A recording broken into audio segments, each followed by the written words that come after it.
Bismillahirrahmanirrahim. Assalamu alaikum friends. My name is Dr. Harun Rashid and I have a PhD degree in electronics engineering. तो जिस तरह मैंने आपको पिछले lectures में बताया सारा कि हम जब सोलर पैनल्स को सोलर सबसे पहले हमने स्टार्ट किया था कि सोलर सिस्टम जो है वो हमने जब घर में इंस्टॉल करवाना है तो उसकी टाइप्स का हमें पता होना चाहिए कि हम कौन सा सोलर सिस्टम लगाएं। उसके बाद मैंने आपको बताया कि सोलर पैनल्स के सोलर सिस्टम के कंपोनेंट्स कौन कौन से होते हैं और उसमें से सबसे पहले हमने डिस्कस किया था सोलर पैनल्स को, सोलर पैनल की टाइप्स को डिस्कस किया था और उसमें से मैंने आपको सारा बताया था कि लेटेस्ट टेक्नोलॉजी के सोलर पैनल्स कौन कौन से हैं, उसका कंपैरिजन मुख्तलिफ कंपनीज के करके दिखाया था और आपको सारा मैंने पिछली वीडियोस में बताया था कि आपने कौन से सोलर पैनल्स जो हैं वो चूज करने हैं अपने घर के लिए। तो हम स्टेप बाय स्टेप जो है वो बाकी कंपोनेंट्स की तरफ मूव करेंगे। तो आज की हमारी जो वीडियो है वो है सोलर इन्वर्टर के ऊपर। तो सोलर इन्वर्टर जो है वो क्या होता है हम आज की वीडियो में ये डिस्कस करेंगे। और सोलर इन्वर्टर के अंदर मैक्सिमम पावर पॉइंट ट्रैकर की एक एमपीपीटी की एक टर्म आपने अक्सर सुनी होगी सोलर सिस्टम इंस्टॉल करने वालों से, या जब आप खरीदने जाएंगे इसके अंदर जी मैक्सिमम पावर पॉइंट ट्रैकर है तो वो क्या चीज़ होती है और उसका फायदा क्या है। और उसमें उसमें अगर सिंगल एमपीपीटी है या ड्यूअल एमपीपीटी है या मैक्सिमम पावर पॉइंट ट्रैकर है तो उसका क्या फायदा है, वो सारी चीजें जो है आज की वीडियो में जिसमें आपको बताऊंगा कि हमने सोलर इन्वर्टर के अंदर जो है वो जब चूज करना है तो उसके अंदर जो मैक्सिमम पावर पॉइंट ट्रैकर की उनका जो टर्म यूज होती है इसका क्या पर्पस होता है और वो उसका क्या फायदा है। अगर सोलर इन्वर्टर के अंदर मैक्सिमम पावर पॉइंट ट्रैकर है, अगर एक पावर पॉइंट ट्रैकर है तो उसका क्या फायदा है, अगर ड्यूअल पावर पॉइंट ट्रैकर होगा तो उसका क्या फायदा होगा। तो सोलर सिस्टम में इन्वर्टर की सबसे मैं पहले मैं आपको इसको बताता हूँ कि इन्वर्टर क्या होता है। इन्वर्टर एक्चुअली यहाँ पे जिस तरह आपको रेड बॉक्स में मैंने इसको जो है वो हाईलाइट किया हुआ है सोलर इन्वर्टर को, तो आप देख सकते हैं कि सोलर इन्वर्टर जो है वो एक्चुअली जो फोटोवोल्टिक सिस्टम है या सोलर पैनल हैं जिसे आम जुबान में हम सोलर प्लेट्स कहते हैं, वो जो पावर प्रोड्यूस करती है वो होती है डीसी वोल्टेज। और हमारे घरों में जितने भी अप्लायंसेस होती हैं वो ऑपरेट करती हैं एसी वोल्टेज के ऊपर। यहाँ पे आपको ब्लू कलर का नजर आ रहा होगा। तो सोलर इन्वर्टर का काम ये होता है कि उसने सोलर सिस्टम से डीसी इनपुट पावर लेनी है और उसको कन्वर्ट करना है एसी आउटपुट पावर के अंदर, ताकि हम उसको अपने घरों में एसी अप्लायंसेस को या एसी चीज जो हमारी उसको 220 वोल्ट उसको हम यूज कर सकें। तो सोलर इन्वर्टर को अगर हम ये तो सोलर इन्वर्टर की डेफिनेशन होगी। अब हम देखते हैं कि जो सोलर इन्वर्टर के अंदर एक्चुअली क्या होता है। सोलर इन्वर्टर के हम दो पार्ट्स में डिवाइड कर सकते हैं। ये इसकी पुरानी एक जो है जब ये इंस्टॉल दोनों इकट्ठे चार्ज कंट्रोलर और इन्वर्टर जो है एक बॉक्स के अंदर जिस तरह आजकल हमें अवेलेबल है, पहले ऐसे नहीं होते थे। तो उस टाइम जो उसकी वायरिंग डायग्राम है ये वो वाली बनाई हुई है इसकी पुरानी। तो मैं सिर्फ आपको एक्सप्लेन करने के लिए कि जो एक सोलर इन्वर्टर का एक बॉक्स जिसे हम डब्बा कहते हैं या आजकल जिस फॉर्म में अवेलेबल है उसके अंदर कौन कौन से कंपोनेंट होते हैं। एक तो होता है इन्वर्टर। इन्वर्टर का काम क्या होता है कि जो जो सोलर पैनल्स हैं, देखिए यहाँ पे आप देख सकते हैं नंबर वन से हम स्टार्ट करते हैं।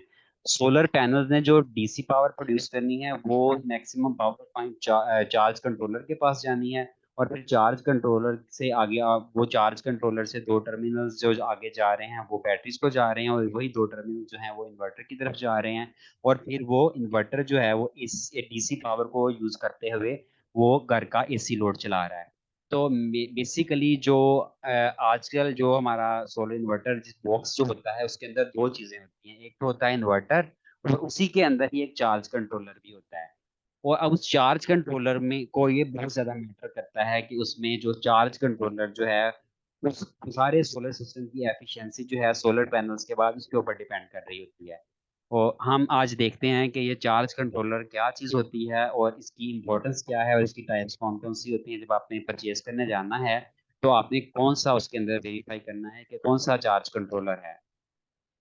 अगर हम ये जिस तरह का एक इन्वर्टर की मैंने सोलर इन्वर्टर की मैंने एक पिक्चर है जो है वो नेट से पिक्चर इसकी ली हुई है, पिक्चर ली हुई है। तो ये इस तरह का एक बॉक्स की फॉर्म में अवेलेबल है आजकल। तो उसके अंदर दो चीजें होती हैं।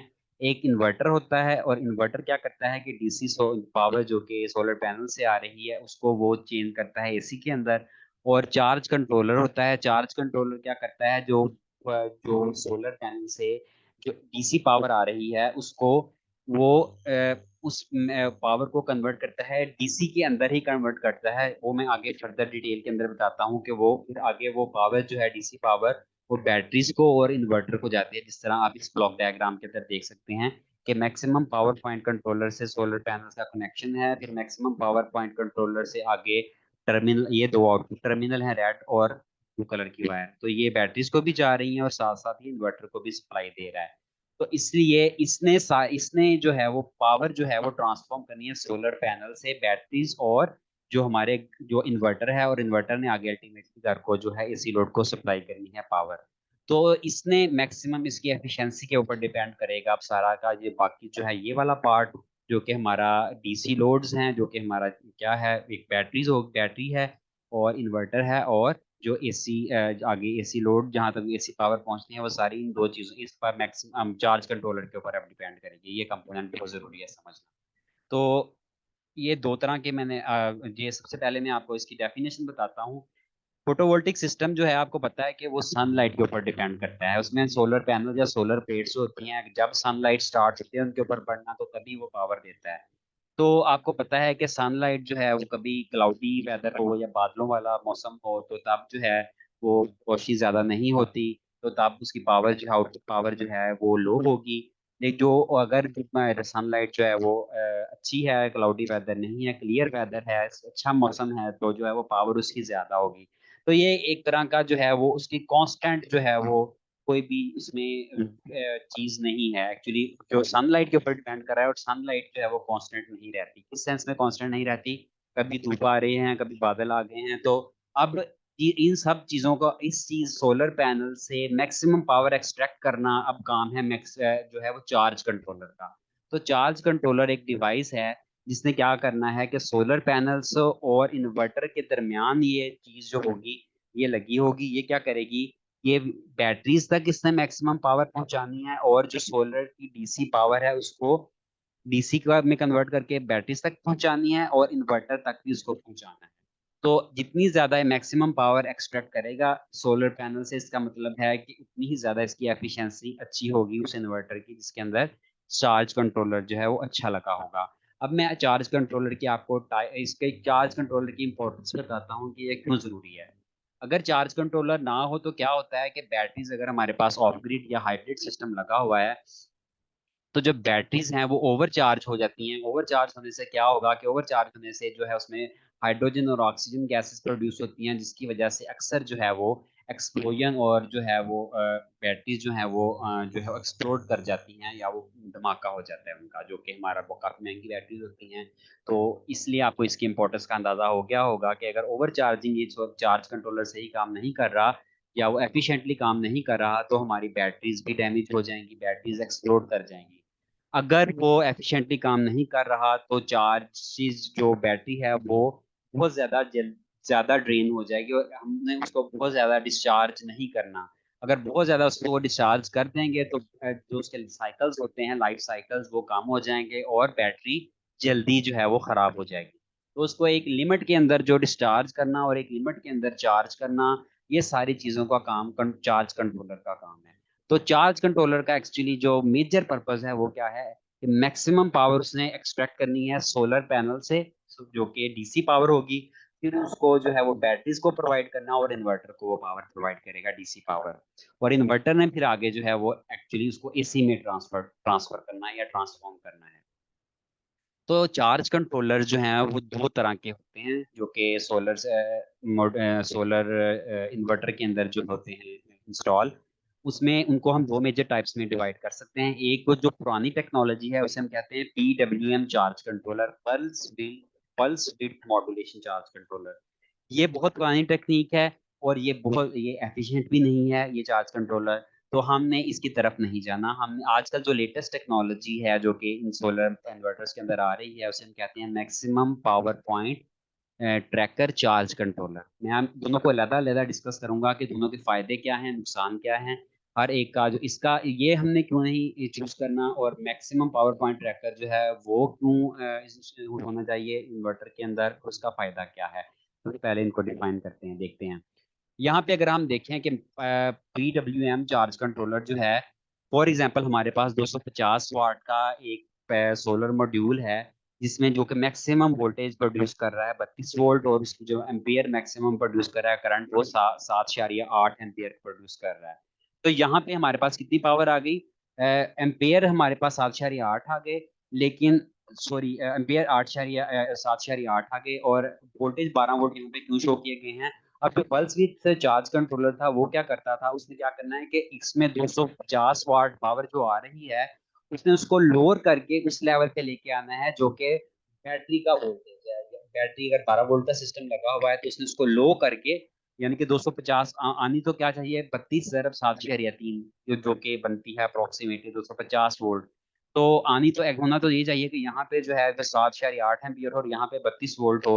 जब यहाँ पे ही 12 वोल्ट उसने ड्रॉप कर दिए तो हमें मैक्सिमम जो यहाँ पे इसके इनपुट के ऊपर जो पावर आएगी वो ही हम कम आएगी, क्योंकि पावर जो है वो वोल्टेज और करंट का जो मल्टीप्लाई करें तो हमारे पास पावर आती है, तो यहाँ पे ही पावर कम होगी। उसने उसको ऑलरेडी सोलर वोल्टेज को ड्रॉप कर दिया, तो आउटपुट के ऊपर भी जब इसको ड्रॉप कर दिया तो इनपुट के ऊपर जब ड्रॉप कर दिया तो जाहिर है आउटपुट के ऊपर भी वो ड्रॉप कर देगा, उसको ड्रॉप आ उसने एक्चुअली इस बैटरी के वोल्टेज के बराबर उसको लेके आना है। तो ये क्या करेगा कि 7.8 एम्पियर जो है आउटपुट पे देगा, और 12 वोल्ट की अगर बैटरी लगी है तो 12 वोल्ट का आउटपुट देगा। तो इसमें क्या होगा कि हमारे पास हम मैक्सिमम पावर एक्सट्रैक्ट नहीं कर पाएंगे सोलर पैनल से, क्योंकि वोल्टेज इसने डाउन कर दिया, 32 से 12 वोल्ट पे ले आया है। करंट और वोल्टेज को जब मल्टीप्लाई करते हैं तो पावर आती है, तो इसमें पावर जो है वो बहुत ज्यादा कम है, इसने ड्रॉप कर दी। तो डेफिनेटली आउटपुट के ऊपर जो पावर आएगी वो भी कम हो जाएगी। तो इसका डिसएडवांटेज ये है कि पावर को जो है ये ड्रॉप कर देता है, जिसकी वजह से हमारी जो डीसी पावर है वो एसी पावर के आगे फर्दर इसने इन्वर्टर को भी प्रोवाइड करना है वोल्टेज। तो एसी एसी पावर भी जो है वो मैक्स मिनिमम हो जाएगी इस केस में, क्योंकि डीसी पावर ही ये मिनिमम एक्सट्रैक्ट कर रहा है। तो जो एसी वोल्टेज या एसी पावर प्रोड्यूस करेगा वो भी कम होगी। तो इसलिए ये एफिशिएंट नहीं है, ये पुरानी टेक्नोलॉजी है, ये वाला solar PWM charge controller use नहीं करना, हमने चूज नहीं करना।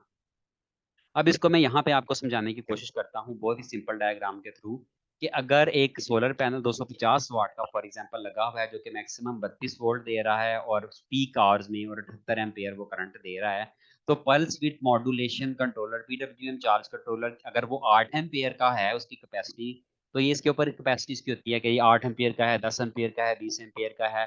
तो अगर 8 एम्पियर का है तो वो क्या करेगा कि इनपुट के ऊपर वो वोल्टेज को ड्रॉप करके 12 वोल्ट के, अगर 12 वोल्ट के सिस्टम वाला है के साथ वो अटैच है तो 12 वोल्ट उसको कर देगा, 32 वोल्ट को ड्रॉप करके 12 वोल्ट पे ले आएगा, और एमपी जितने वो एम्पियर का है उतने ही एम्पियर के ऊपर उसको ले आएगा।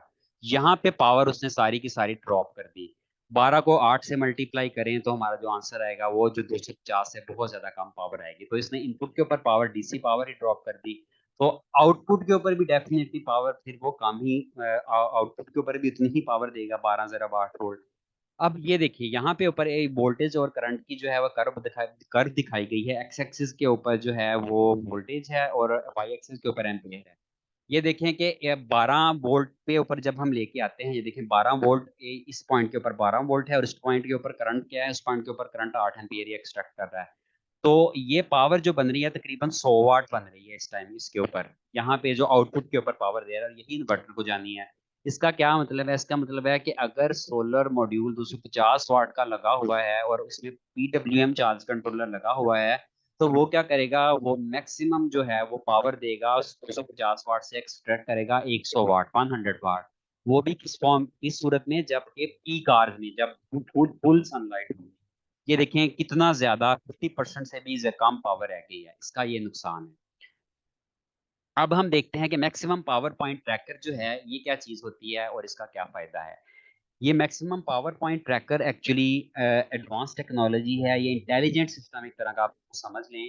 इसने क्या करना है कि इसने खुद ही वेदर कंडीशंस को ऑब्जर्व करके, एनालाइज करके, उसका एनालिसिस करके उसने ही उसको सेंस करना है और देखना है कि किस पॉइंट के ऊपर जो है वो मेरे पास मैक्सिमम वोल्टेज और करंट आ रहा है, और उसको मैक्सिमम वोल्टेज लेगा और मैक्सिमम करंट लेगा और मैक्सिमम डीसी पावर जो है सोलर पैनल से वो एक्सट्रैक्ट करेगा। फॉर एग्जांपल अगर वो 20 एम्पियर का या अगर एमपीपीटी चार्ज कंट्रोलर है तो वो क्या करेगा कि वो देखेगा कि अगर उसने मैक्सिमम वो पॉइंट चूज ढूंढेगा जहां पे मैक्सिमम वोल्टेज उस किसी भी, फॉर एग्जांपल दोपहर के 12 बजे की बात करते हैं, तो उस टाइम के ऊपर में सपोज करें कि 32 वोल्ट जो है वो सोलर मॉड्यूल जो है वो जनरेट कर रहा है और करंट जो है वो 7.8 एम्पियर है। तो वो ये वाला वोल्टेज भी चूज पिक करेगा और ये वाला करंट पिक करेगा, दोनों को आपस में मल्टीप्लाई करके इसको पावर के इसकी पावर आ जाएगी जो कि 250 वाट होगी अप्रोक्सीमेटली, या उससे थोड़ी सी कम होगी। तो उसको क्या करेगा वो, फिर आगे उसने क्या करना है कि आगे उसने उसी पावर को मैं अब आउटपुट जो है वो उसने ऑप्टिमाइज करना है, यानी कि मैक्सिमम आउटपुट देना है। अगर करंट को वो वोल्टेज को ड्रॉप कर रहा है तो उसने करंट को इंक्रीज कर देना है, क्योंकि वोल्ट जो पावर जो है वो करंट और वोल्टेज और करंट की मल्टीप्लीकेशन होती है। इधर वोल्टेज ज्यादा है लेकिन करंट कम है, लेकिन इधर क्या हो रहा है, इधर करंट उसने करंट को ज्यादा कर दिया है लेकिन वोल्टेज जो है वो कम है। तो पावर का जो मल्टीप्लाई करेंगे 12 मल्टीप्लाई बाय 2, तो ये 200 वाट आ जाती है पावर तकरीबन। तो ये देखें कि उस केस में क्या थी, 100 वाट पावर आ रही थी पीडब्ल्यूएम चार्ज कंट्रोलर के केस में। लेकिन एमपीपीटी चार्ज कंट्रोलर के केस में जो आउटपुट पावर है जो कि पैनल से एक्सट्रैक्ट हो रही है पीक आवर्स में, वो 200 वाट आ रही है, जो कि काफी ज्यादा है। उसके केस में डबल होगी ऑलमोस्ट। ये देखें, इसको मैं आपको एक जो है वो फिगर की में समझाने की कोशिश करता हूँ। ये देखें कि अगर एक 250 वाट का पैनल है तो उसमें जो मैक्सिमम पावर वो वोल्टेज प्रोड्यूस कर रहा है वो 32 वोल्ट है, और करंट जो मैक्सिमम पीक में उसमें प्रोड्यूस करना है वो 7.8 एम्पियर है। तो इसका मतलब है उसकी पावर बनती है 250 वाट। तो अब इसने क्या करना है, किसी भी वो इसने अब ये maximum power point MPPT controller ने वो वाला पॉइंट ढूंढना है जहाँ पे इसको मैक्सिमम पावर मिलेगी। ये ब्लू कलर की जो है ये करंट और वोल्टेज की कर्व है। उसने देखना है, कर्व के ऊपर उसने मूव करते जाना है, उसने देखना है कि किस पॉइंट के ऊपर मेरी मैक्सिमम पावर मुझे मिल रही है। यानी कि अब वो देखेगा, ये देखें यहाँ पे आपको अगर आप देखें तो 32 वोल्ट और तकरीबन 7.8 जो है वो उसको 32 वोल्ट के ऊपर और 7.8 एम्पियर के ऊपर वो देखेगा कि इस टाइम के इस पॉइंट के ऊपर मेरी अगर पीक आर की हम बात करें तो मैक्सिमम पावर आ रही है, वो देखेगा। तो वो मैक्सिमम पावर पॉइंट ट्रैकर, तो वो क्या करेगा, वो ये पॉइंट को पिक करेगा। ये जो सर्कल आपको नजर आ रहा है ना ब्लैक कलर का छोटा सा एमपीपी जहाँ पे लिखा हुआ है, तो ये वाला पॉइंट वो पिक करेगा। इस पॉइंट को वो क्या करेगा कि जो ये वाला पॉइंट जो है इस पॉइंट को पिक करके वो आगे आउटपुट पावर देगा। तो उसने क्या किया, खुद ही ऑटोमेटिकली मैक्सिमम जो है पावर है एक्सट्रैक्ट की है सोलर से। तो अगर आप 32 को मल्टीप्लाई करें 7.8 से तो पीक में मैक्सिमम वो 250, हालांकि होती नहीं है ऐसे, जो पीक जो पावर एक 70% एफिशिएंसी होती है मॉड्यूल की, लेकिन ये आइडियल केस में आपको बता रहा हूँ।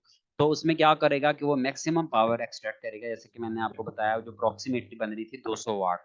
तो 200 वाट जो है वो मैक्सिमम पावर उस टाइम के ऊपर वो एक्सट्रैक्ट करेगा। लेकिन जो है वो जो था pulse with PWM charge controller जो था वो 100 वाट एक्सट्रैक्ट कर रहा था पावर, डीसी पावर। अब इन दोनों का हम कंपैरिजन करते हैं एक दूसरे के आमने सामने रख के इन दोनों फिगर्स को। ये देखें, ये अगर 10 8 एम्पियर का है तो ये क्या करेगा, पीडब्ल्यूएम चार्ज कंट्रोलर ये क्या करेगा कि ये वोल्टेज को इधर ही स्टेप डाउन कर देगा। 32 वोल्ट नहीं लेगा, ये 12 वोल्ट ही इनपुट के ऊपर लेगा और 8 एम्पियर लेगा, जितने एम्पियर का है ये वो उसके ऊपर स्टेप डाउन कर देगा उसको, डीसी को। और आउटपुट के ऊपर भी उतनी पावर ही देगा। ये पावर ये बहुत ज्यादा लो है, इसमें 100 वाट है पावर। तो इसमें लेकिन अगर इसी का कंपैरिजन करें मैक्सिमम पावर पॉइंट ट्रैक करते हैं तो उसने पूरी कर्व के ऊपर मूव किया। इसने ये देखें ये वाला पॉइंट चूज किया है, ये जो रेड कलर वाला पॉइंट है, क्योंकि उसको नहीं पता, इंटेलिजेंट नहीं है, उसको नहीं पता कि मैंने अपनी मैक्सिमम पावर वाला पॉइंट चूज करना है। लेकिन मैक्सिमम पावर पॉइंट ट्रैकर ने क्या किया कि उसने उस पूरी कर्व ब्लू कर्व के ऊपर मूव किया और उसने ये वाला जो है एमपीपी जहाँ पे लिखा हुआ ये वाला पॉइंट उसने पिक कर लिया। तो उसने क्या किया कि अगर उसको पता है कि अगर मैं वोल्टेज जो है वो उसको आउटपुट के ऊपर साइड के ऊपर अगर हम जाके देखते हैं, ये देखें अगर उसने वोल्टेज को कम किया है तो उसने क्या कर दिया, करंट को इंक्रीज कर दिया, जो कि अल्टीमेटली पावर जो है वो बढ़ जाएगी। तो 240 12 को अगर 20 से हम मल्टीप्लाई करें तो 240 250 के करीब करीब आंसर आता है इसका। तो उसने क्या किया कि मैक्सिमम पावर एक्सट्रैक्ट की पीक आवर्स में।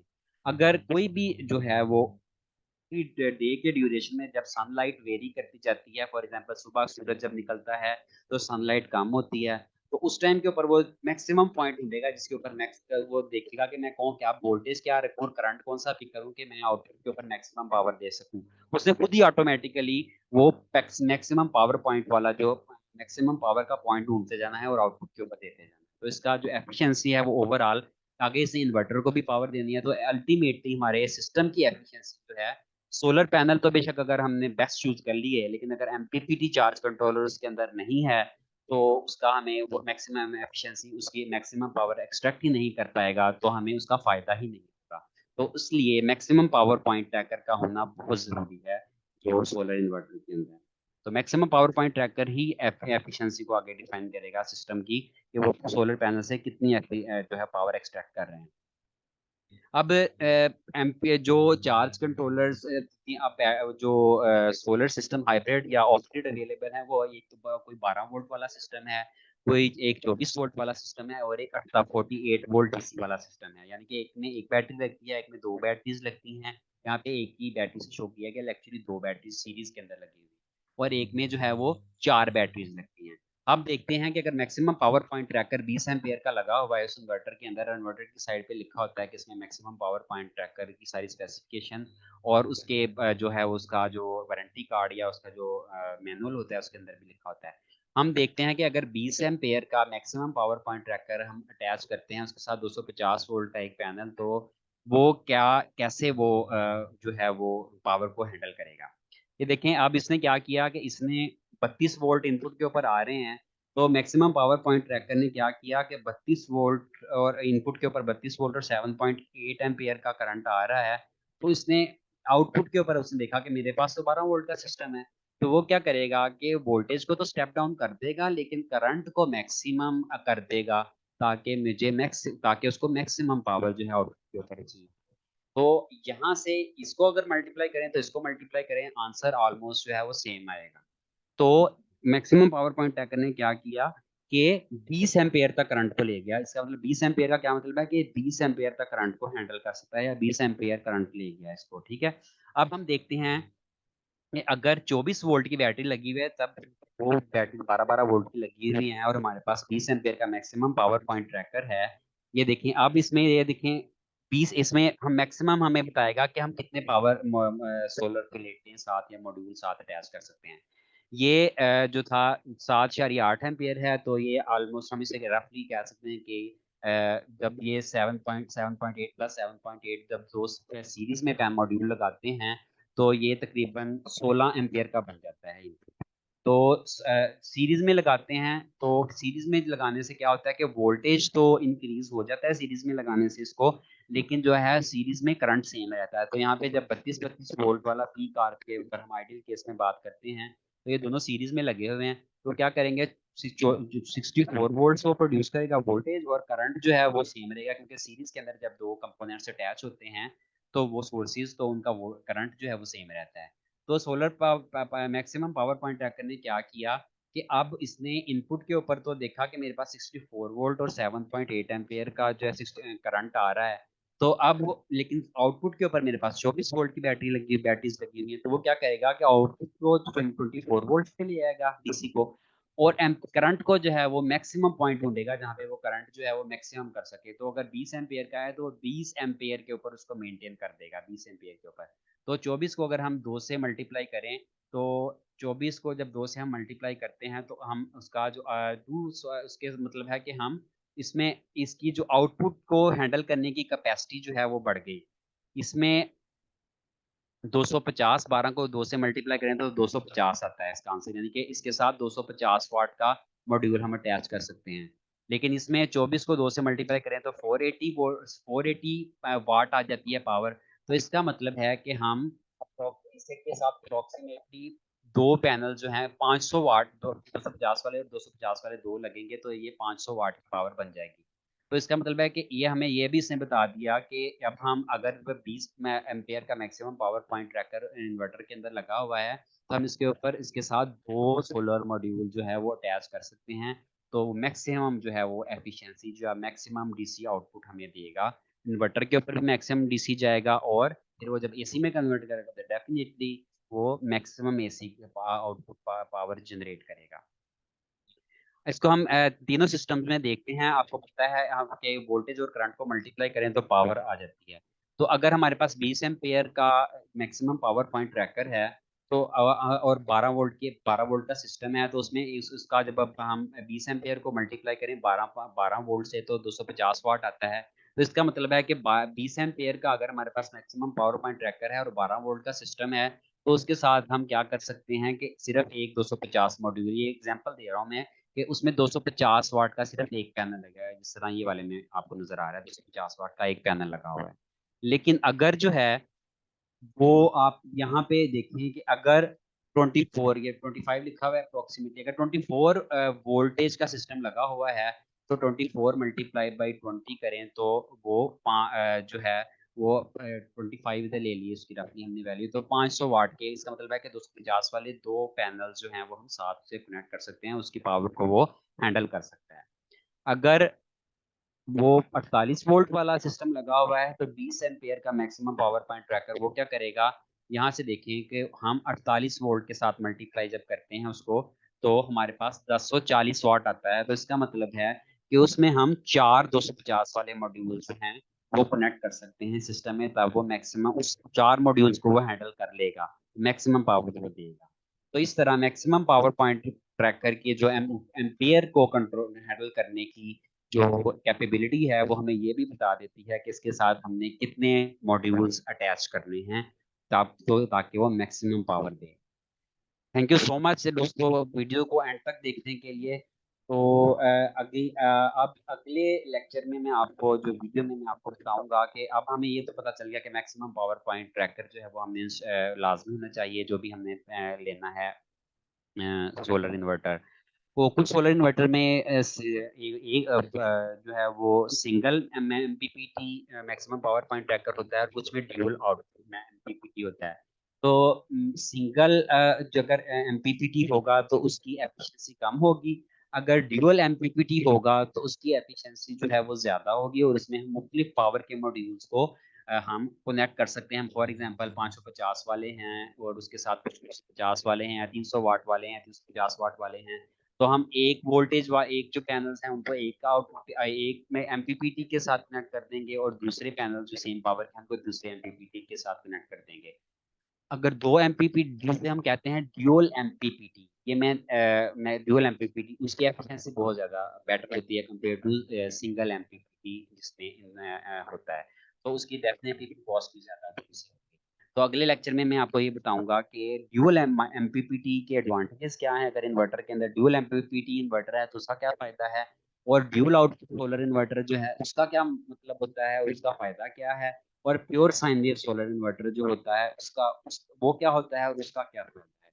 तो आपने अगली वीडियो लाजमी देखनी है। अगर आपको वीडियो पसंद आए तो उसको आपने इसको लाइक भी करना है, इसको शेयर भी करना है, और चैनल को सब्सक्राइब भी करना है। तो आज का लेक्चर यहाँ पे ख़त्म होता है। थैंक यू सो मच दोस्तों, वीडियो देखने का बहुत बहुत शुक्रिया। तो इसके साथ ही मेरी तरफ से आपको अल्लाह हाफिज़। तो इंशाल्लाह जल्द ही नेक्स्ट वीडियो के साथ मैं आपकी खिदमत में हाजिर हूँगा। अल्लाह हाफिज़।